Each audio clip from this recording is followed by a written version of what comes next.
नमस्कार साथियों, स्वागत है आप सभी का हमारे YouTube चैनल स्मार्ट स्टडी 101 पर और मैं हूँ दिव्या वर्मा।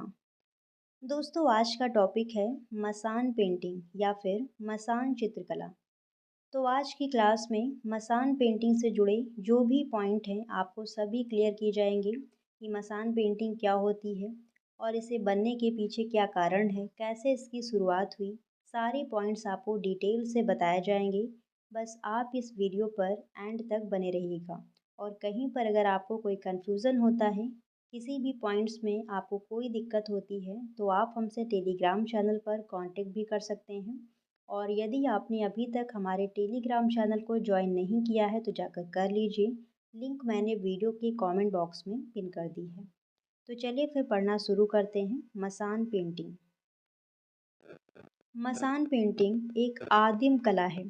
आदिम कला आप समझते हैं, जो आदिम जातियां हैं उनकी संस्कृति या फिर उनकी परंपराओं से जुड़ी ये कला है, जो मुख्य रूप से उत्तरी पश्चिमी बंगाल और उत्तरी बांग्लादेश में, असम, मेघालय, बिहार और पूर्वी नेपाल के कुछ हिस्सों में प्रचलित पाई जाती है।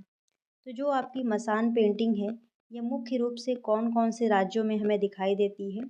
तो आपका पश्चिम बंगाल हो गया और बांग्लादेश में, असम, मेघालय, बिहार और पूर्वी नेपाल के कुछ हिस्सों में ये पेंटिंग हमें दिखाई देती है। मसान शब्द शासन शब्द से लिया गया है, जो हिंदू शमशान भूमि का बंगाली शब्द है। हिंदू शमशान भूमि का बंगाली शब्द है शासन, और इसी से मसान शब्द लिया गया है। मसान कला, जिसे मसान चित्रकला के नाम से भी जाना जाता है, और मुख्य रूप से बंगाल में राजवंशी जनजाति द्वारा प्रचलित और राजवंशी समुदाय के जीवन में इसका उच्च सांस्कृतिक और धार्मिक महत्व है। तो अगर हम देखें कि मुख्य रूप से जो मसान पेंटिंग है वो कौन से राज्य में हमें देखने को मिलती है, तो बंगाल में। बंगाल में एक जनजाति है जिसका नाम है राजबंशी जनजाति।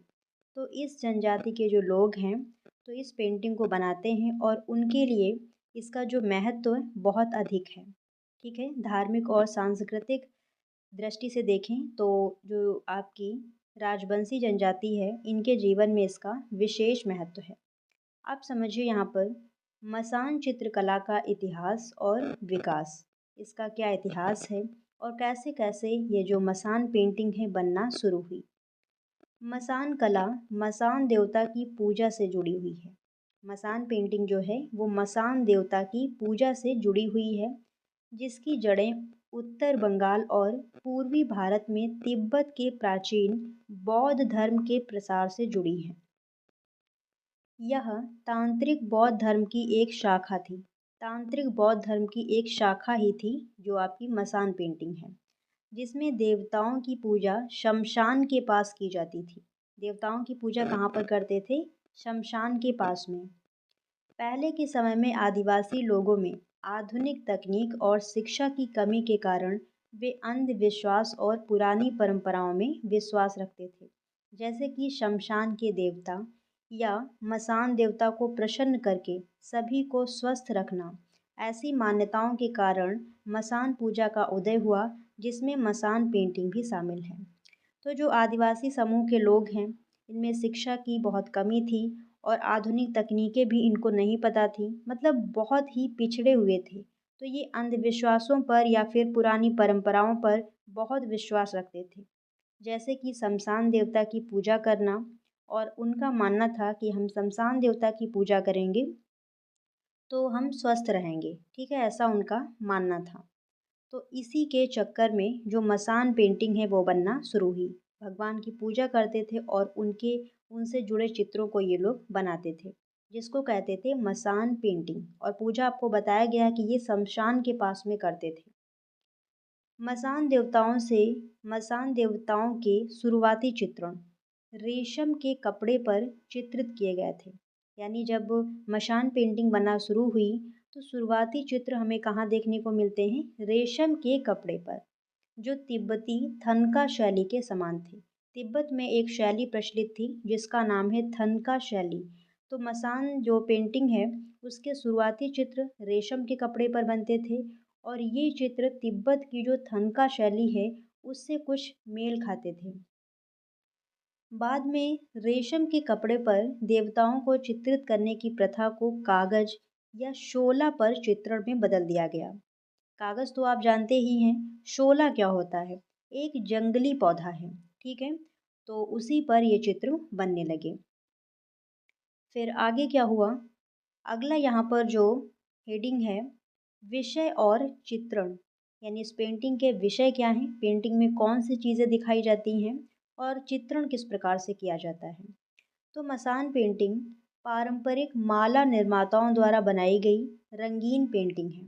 माला निर्माता यानी जो माला बनाते हैं, हार बनाते हैं, तो माला निर्माताओं द्वारा बनाई गई ये एक रंगीन पेंटिंग है, यानी कि इसमें रंगों का भी इस्तेमाल होता है।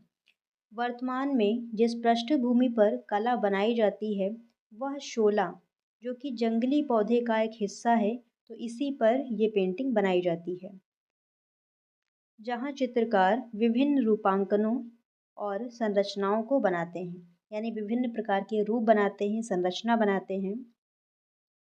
चूँकि इन चित्रों का उपयोग धार्मिक उद्देश्यों और अनुष्ठानों के लिए किया जाता है, इसलिए रूपांकन मुख्य रूप से राजवंशी जनजाति के विभिन्न देवताओं और आदिवासी देवताओं और देवी देवताओं के होते हैं। तो जो मसान पेंटिंग है ये धर्म से जुड़ी हुई है और इसीलिए इस पेंटिंग में क्या बनाया जाता है, जो आदिवासी लोग हैं या फिर जो राजवंशी जनजाति है उनके जो देवी देवता हैं उनको इस पेंटिंग में बनाया जाता है। चूँकि कला में तांत्रिक प्रभाव है, अभी आपको बताया गया है, ये कला तंत्र मंत्र से भी प्रभावित है, इसीलिए जो चित्र बनाए जाते हैं, खींचे गए देवी देवताओं के चित्र विचित्र हैं और भयावह हैं, यानी डरावने दिखते हैं। और यहाँ पर आप देख भी सकते हैं ये मसान पेंटिंग है, तो कुछ इस प्रकार से चित्रण कार्य किया जाता है जो देखने में भयानक लगता है, डरावना लगता है। फिर अगली हेडिंग है यहाँ पर प्रयुक्त कच्चा माल और रंग, यानी पेंटिंग को बनाने में कौन सी सामग्री प्रयोग की जाती है। तो एक तो हो गया शोला जिस पर पेंटिंग बनाई जाती है, और हाथ से बने ब्रश, यानी जो ब्रश इस्तेमाल करते हैं वो हाथ से बना होता है, और प्राकृतिक रंगों का उपयोग किया जाता है। रंग कौन से उपयोग करते हैं? प्राकृतिक रंग जो हमें प्रकृति से प्राप्त होते हैं, जैसे फूल पत्तियों से, तो ये रंग इस्तेमाल करते हैं। प्रत्येक रंग और रूपांकन का लोगों के बीच विशिष्ट महत्व है। उनमें से कुछ का उपयोग बीमारियों को ठीक करने के लिए, कुछ को बच्चे के जन्म का जश्न मनाने के लिए, यानी जन्मदिन वगैरह मनाने के लिए ये पेंटिंग्स बनाई जाती हैं। जबकि विशिष्ट रूपांकनों को विवाह समारोहों के दौरान टोपोर, टोपोर मतलब दूल्हे के सिर का जो कपड़ा होता है, और सीथी, मुकुट, दुल्हन का सिर का कपड़ा बनाने के लिए तैयार किया जाता है। तो यहाँ पर जो चित्र बनाए जाते हैं उनमें कुछ का उपयोग किया जाता है बीमारियों को ठीक करने के लिए। जैसे बीमार है कोई तो वो पेंटिंग बनाते हैं, उनका ऐसा मानना है कि पेंटिंग बनाएंगे, पूजा करेंगे तो बीमारियाँ ठीक हो जाएंगी। और बच्चे का जन्मदिन है तो वो जश्न मनाने के लिए ये लोग पेंटिंग बनाते हैं। बाकी जब यहाँ पर विवाह वगैरह होते हैं तो टोपोर बनाए जाते हैं। टोपोर यानी दूल्हे के जो सिर का कपड़ा होता है उस पे भी जो मसान पेंटिंग है वो चित्र बनाए जाते हैं। और सीथी मुकुट ये दुल्हन के सिर का कपड़ा होता है, तो उस पर भी ये चित्रकारी की जाती है। फिर अगला यहाँ पर है उल्लेखनीय कलाकार, यानी जो मसान पेंटिंग है इसमें कौन से कलाकार अभी भी कार्य कर रहे हैं।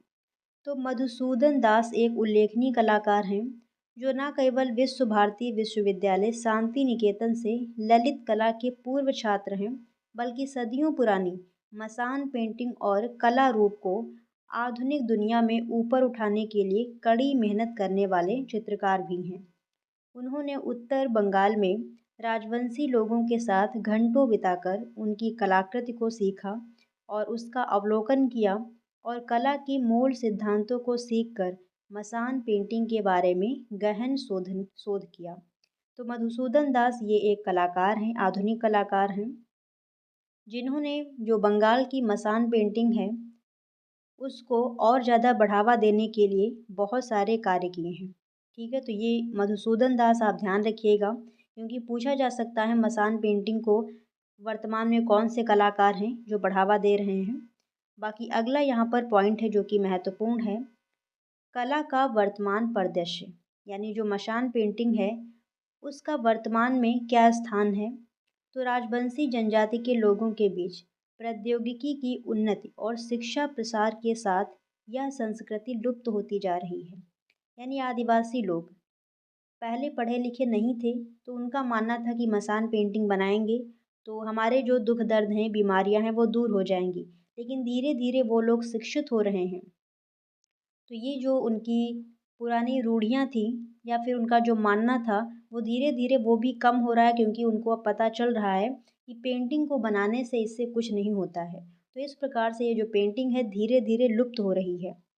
उनमें से बहुत कम लोग ही हैं जो अभी भी कला का अभ्यास कर रहे हैं, क्योंकि ज्ञान और तकनीकी उन्हें पीढ़ियों से दी जाती है और वे अपनी स्वदेशी कला को जीवित रखने के लिए तैयार हैं।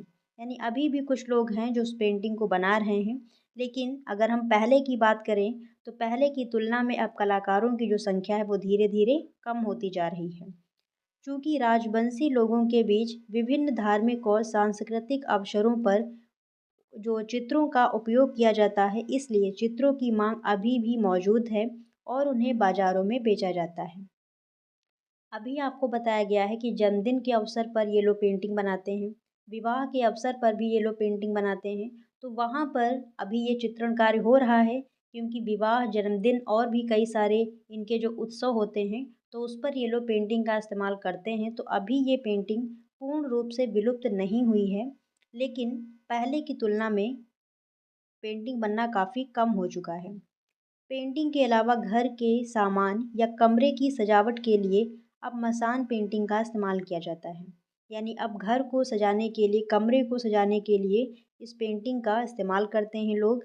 और जाने माने कलाकार मधुसूदन दास भी इस सदियों से पुरानी आदिवासी कला को सामने लाने के लिए प्रदर्शनियों और कार्यशालाओं का आयोजन करके काफ़ी प्रयासरत हैं। यानी जो कलाकार मधुसूदन दास हैं वो इस मसान पेंटिंग को और ज़्यादा बढ़ावा देने के लिए प्रदर्शनियाँ करवा रहे हैं और काफ़ी कार्यशालाओं का भी आयोजन करवा रहे हैं। तो ये रही आपकी मसान पेंटिंग। अगर आपको ऐसा कोई पॉइंट हो जो समझ में ना आया हो, या फिर आप हमसे कोई प्रश्न करना चाह रहे हो, तो टेलीग्राम चैनल पर आप हमसे बातचीत कर सकते हैं। और आज के लिए बस यहीं तक। वीडियो पसंद आई हो तो प्लीज़ दोस्तों वीडियो को लाइक और अपने सभी साथियों के साथ में इसे शेयर कीजिएगा। मिलते हैं नेक्स्ट क्लास में, तब तक के लिए धन्यवाद साथियों। जय हिंद।